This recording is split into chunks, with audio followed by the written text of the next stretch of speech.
Hi guys, இந்த வீடியோட part 2 தான் இது. இப்போ நான் எப்படி இதுக்குள்ளே அசம்பிள் பண்ணுறேன் அதுதான். ஃபஸ்ட் ஆரம்பித்த ஜிப்பில் இருந்தால் நம்ம முடிக்கவும் செய்யணும். அதனால் இந்த ஜிப்பில் நான் என்ன வச்சுருந்தேன், நான் முதல்ல ஸ்டிக்கர் போட்டு வச்சுருந்தேன். ஸ்டிக்கர் போட்டு நெக்ஸ்ட் இந்த மணி வச்சுருந்தேன்.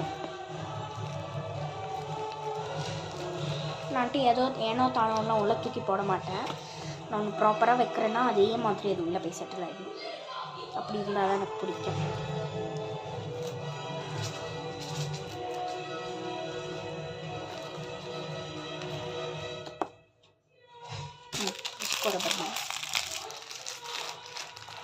ஸோ இந்த ஜிப்பில் அவ்வளோதான் வைக்க முடியுமா?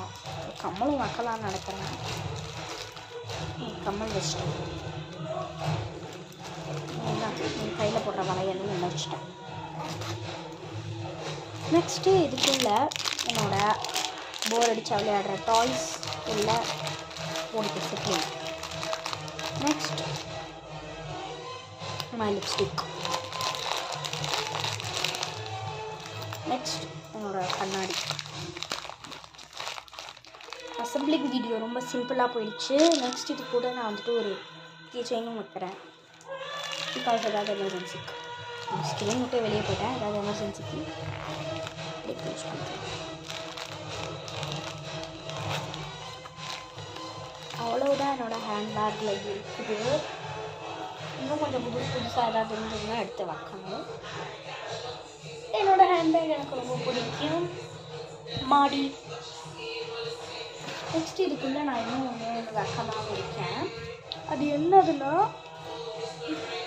சும்மா விளையாட்டு பொருள் தான் வைப்பேன். உங்களுக்கே தெரியும். அவ்வளோதான் இதில் இடம் பற்றி வச்சு இதுக்கு மேலே வச்சேன்னா ஹேண்ட்பேக் வெடிச்சிடும். வைக்க முடியாது இதுக்கு மேலே. ஸோ அவ்வளோதான் இந்த வீடியோ. பற்றி மாட்டிடுச்சு.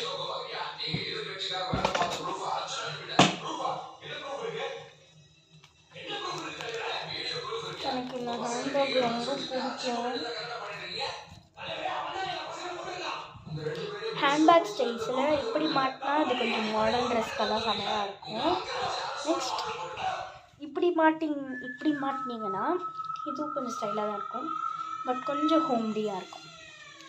அவ்வளோதான். இப்படி மாட்டினா கொஞ்சம் ஸ்டைலாக இருக்கும். பட் நான் இப்படி மாட்டவும் செய்வேன். நான் மோஸ்ட்லி இப்படி தான் மாட்ட செய்வேன்.